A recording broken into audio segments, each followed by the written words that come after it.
ایک شدید تاثر یہ ہے کہ مفتی طارق مسعود تو صرف طنز و مزاح اور 4 شادیوں والے مفتی ہیں، اور نتیجتاً مفتی صاحب کا بلند ترین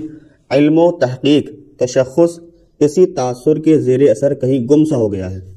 جبکہ حقیقت یہ ہے کہ مفتی صاحب کو اللہ کریم نے وہ گہرا علم و رسوخ عطا فرمایا ہے جس کی مثال کم از کم مفتی صاحب کے ہم عمر و ہم عصر حضرات میں مجھے نظر نہیں آتی۔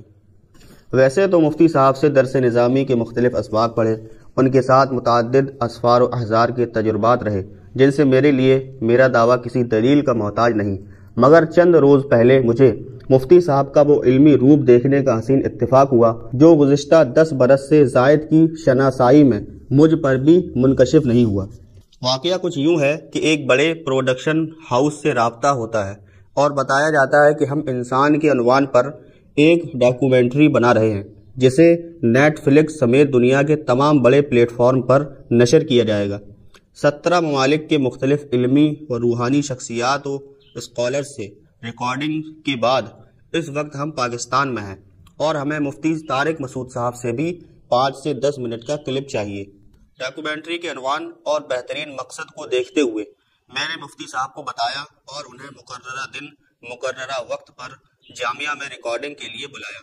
غیر متوقع طور پر ہوا یہ کہ جب لائٹ کیمرہ سب اوکے ہو گیا تو ڈاکومنٹری کے ڈائریکٹر صاحب نے 2-3 پلندے نکالے جن پر 40 سے زائد سوالات تھے اور کہا کہ مفتی صاحب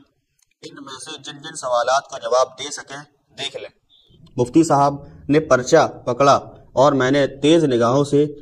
ڈائریکٹر کو گھورا کہ خدا کے بندے اگر سوالات طے شدہ تھے تو مجھے پہلے بھیج دیتے، اب عین وقت پر اتنے مشکل سوالات کا جواب اور وہ بھی قرآن و حدیث کے حوالوں اور حالات حاضرہ کی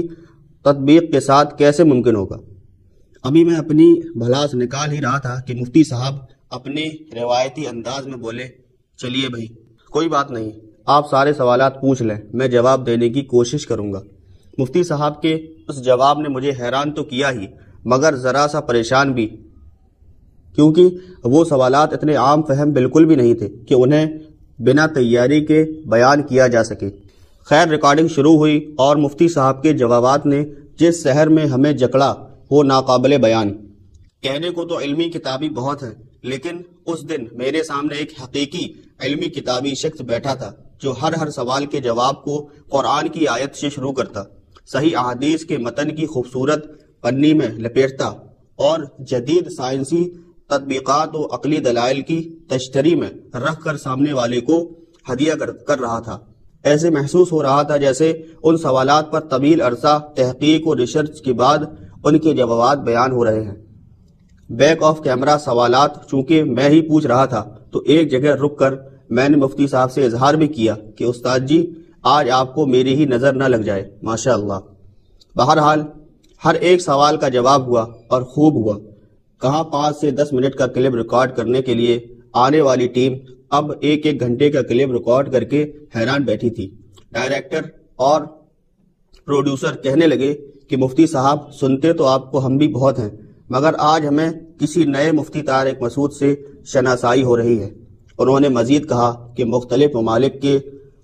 سینکڑوں اسکالر سے ریکارڈنگ کی ہے مگر کسی ایک نے بھی تمام سوالات کا جواب نہیں دیا اور بعض نے تو صرف اپنی مرضی کے منتخب سوالات ہی پر اکتفا کیا، مگر آپ نے کمال کر دیا، ماشاء اللہ۔ امید ہے یہ ڈاکومنٹری سیریز رمضان المبارک میں نشر ہوگی تو آپ کو مطلع کروں گا، پھر میرے اس مشاہدے کی گواہی آپ بھی دیں گے انشاءاللہ۔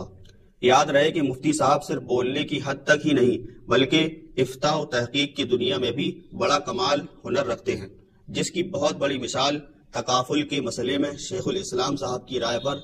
اختلافی نوٹ ہے، جس پر خود شیخ الاسلام صاحب نے مفتی صاحب کی تحسین کی اور اب تلک اس سوال کا جواب تلاش کرنے کے لیے تحقیق جاری ہے۔ اس کے علاوہ مفتی صاحب کے درس قرآن کا سلسلہ تو اٹھائیے، قرآن کے وہ اسرار و رموز کھلیں گے، سبحان اللہ۔ یہ سب بتانے کا مقصد یہ ہے کہ مفتی صاحب جیسی علمی شخصیت کا تشخص جس ظاہری اثر کے زیر اثر آ رہا ہے ہمیں اس سے آگے دیکھنا چاہیے اور مفتی صاحب کے علم و تحقیق سے